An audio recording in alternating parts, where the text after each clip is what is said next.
Hi, I'm Gene Corbett from the Department of Medicine, and I'm here to talk about the skills that we'd like the students to acquire in the first year in the use of the ophthalmoscope, and more specifically, examining the undilated eye. What we've designed is a five-step skill exercise that we'd like you to take them through one step at a time, and I'm going to illustrate those. The first two will be strictly me showing you some things about the scope, and the other, with Bill's kind help, we're going to demonstrate the last three steps, which have to do with positioning and the actual examination of the eye using the lens skills that I'm going to show in just a second. So it's a five-step process, and it really involves knowing how to use this scope. So what I want to start with is just talking about the scope for just a moment. Most scopes, of course, turn on at midsection with a switch that actually adjusts the intensity of the light itself. And if you'll notice as I turn that, and most students don't always appreciate that, so we want to be sure they notice that, because when we do the examination of the exterior part of the eye, we want bright light, and when we want them to begin to learn how to observe the disc in the retina, we want them to be able to turn the light intensity down. So they need to, as simple as that, they need to learn to use that switch. So the first two exercises have to do with simply introducing the students to the two types of lenses that are on this scope. And the way we would like the students to learn about this is to actually have them demonstrate it to themselves first. So what you'll have them do is you'll tell them to hold their hand with their glasses off. The refractive power of these scopes are much greater than the refractive power of most human eyes, so they don't need their glasses. Turn the scope on and have the student hold their hand 3 inches, just about 3 inches from the distance of the scope. And to turn the lens circular until they see some structure on the back of their hand in perfect image, with perfect sharpness. And once they've done that, we want them to take a look and see what lens they're using. Invariably, they're going to come up with a green or black numbered lens. These are your short focal length lenses. And once you've gone through your group of students, you'll find that depending on whether they're far or near, that number may change. But the basic idea that we want them to get at this level is simply that if you are about 3 inches, you're going to have a number on here about 3 to 5 to 7. And once they've done that, then the second part of that exercise is to ask them then to do the exact same exercise, but pull the hand almost completely into the nose and to redial and to once again look and see what lens they're using. I happen to go from a green 3 to a green 9, and so it just simply illustrates that as you dial up using the green or black short focal length lenses, that the focal length diminishes. So we want them to begin to get used to the idea that these short focal length lenses, the number that comes up on the lens or the lens that you use is really just a function of how far they are from the object they're looking at, usually within about a 5-inch distance. So that's the first exercise. Once they've done that, then you want to do an exercise that introduces them to what are called the infinite focal length lenses. These are the ones that are noted by having a red number on the scope.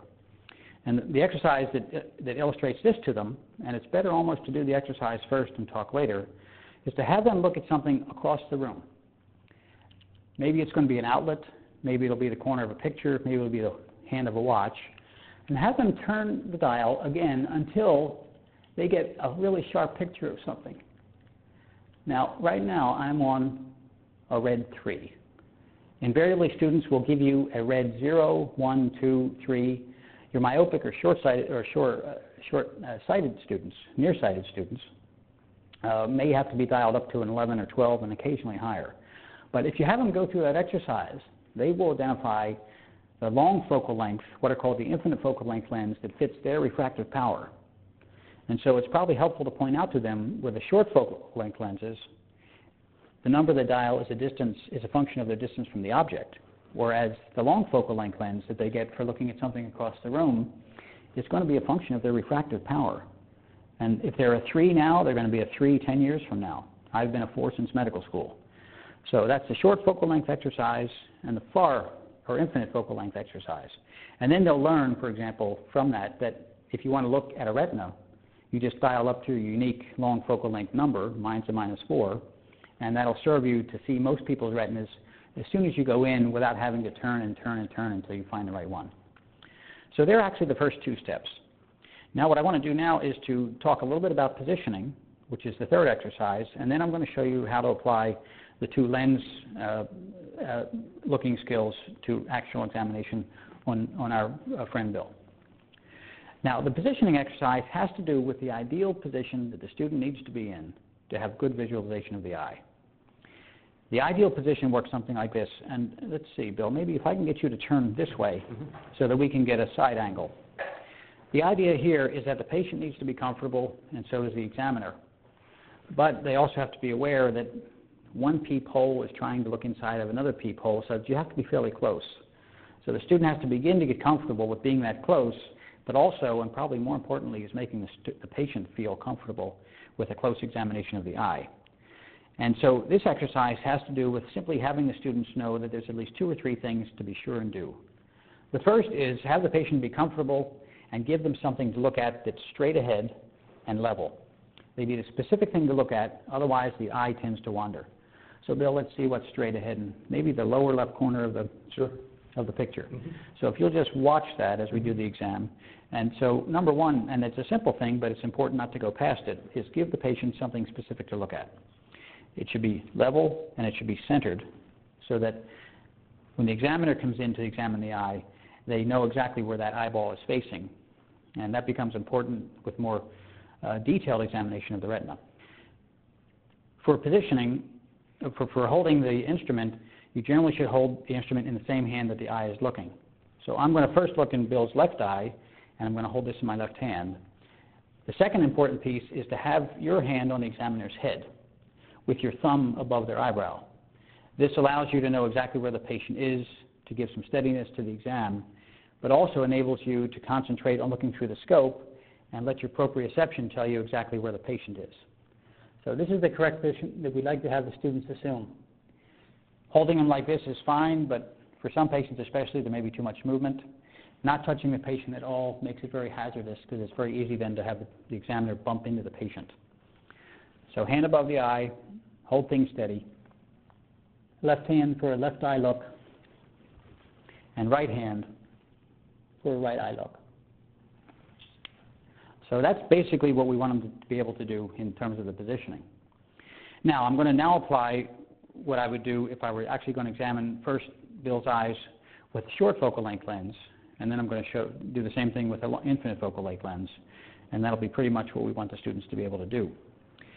So if we wanted them to examine, say, the cornea, which is an extraocular, or at least it's anterior to the lens, you would have them dial up to a 15 or a 20 on the scope, which pretty much places the distance of the scope from their eye about 1.5 inches. So I've got this one at 20, and I'm going to just demonstrate to you how close I need to be to have Bill's iris in perfect focus. That means the plane of the focal length is coincident with the plane of his iris, which is about where you want to be if you want to do an anterior chamber or a corneal examination. My right hand is on the head, thumb above the eyebrow. Keep your fingers out of the eye so the patient's not uncomfortable. I have the scope in my left hand for a left eye exam, and I'm going to try to come up so I'm at least less than 2 inches from the cornea.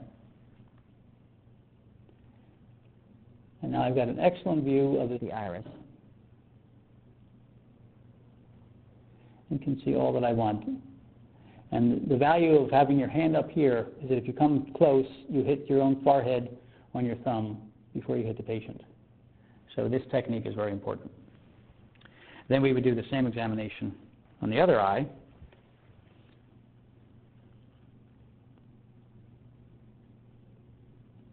Excellent view of the iris. And I'm probably just about 2 inches, maybe a little bit less from the cornea.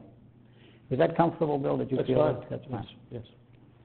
So we want them to be able to do that, and the iris is probably the best place to focus because it's got color and sharpness and detail that allows a student to not be too far off if they have to move in and out or get themselves positioned for a nice visualization. And finally, the last exercise we want them to do is we want them now to go back and use the infinite focal length lens, the red numbered lenses, have them go to their unique number. In my case, it's a 4. Now for this exam, remember it's important to have them turn the light intensity down. Most of these modern scopes have lots of fiber optic intensity, and there's too much reflection if you leave the light all the way on. It's better to turn it down about halfway of its intensity. unique number on, same exact positioning, only this time, if the patient indeed is staring at something straight ahead and horizontal, and if the examiner comes in relatively anterior, looking through the pupil, they will land right on the retina, and that's exactly what I was able to see. So it's the exact same positioning here, patient looking ahead. And notice this time, since I'm not in your way, that when I have his retina in good focus, watch how close I am to have a good size of visual field. So right now, I can see Bill's disc, and it's almost completely in my visual field. And I would bet, Bill, what would you say, was I a couple of inches from your eye? At least, well, I bet you might have been closer than that. Maybe a little bit closer. So, and they generally have to be within 2 inches to actually have enough of a view of the disc to recognize it, to see it, or at least to see most of it in one visual field. So that's the long focal length exercise. Okay, to sum up then, remember, we want to be sure the students go through 5 steps in their beginning use of the ophthalmoscope. The first is to be sure and appreciate the short focal length lenses that are usually denoted by the black or the green color numbers on the lens meter. The second is their identification of the infinite focal length lens that fits the refractive power. These are usually denoted by a red number, and that number will stick with them for many years. Step 3 is to introduce them to ideal positioning, which includes the patient's gaze, which should be straight ahead and horizontal, their own positioning, and in a way that allows them to get close, using their hands on the patient's head. And when they're looking in the right eye, they hold the instrument in the right hand, and the left eye, they use the instrument in the left hand. And then finally, the last 2 exercises have to do with using those 2 sets of lenses to observe a specific thing in the eye. For the short focal length lenses, we just simply like them to be able to observe the iris in nice, sharp detail, using a focal length of about 15 or 20 on the lens meter.